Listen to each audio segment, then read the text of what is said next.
أم كلثوم وبروشور فيلم نشيد الأمل. البروشور أو الدليل أو الكتيب الخاص بفيلم نشيد الأمل عبارة عن ملخص القصة، صور للقطات، أهم مشاهد موجودة في الفيلم، صور الأبطال اللي شاركوا في الفيلم، سواء فنانين أو فنيين أو ملحنين أو كاتب أغاني، كاتب القصة أو المخرج.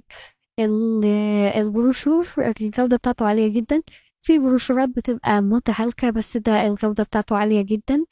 ال- البروشور أو الدليل بيبقى سطر من أهم السطور التاريخية اللي موجودة، اللي بتسجل للفيلم. وإحنا هنا البروشور آه بيتناول القصة سواء باللغة العربية في إنجليزي وفرنساوي، ملخص ليها كمان.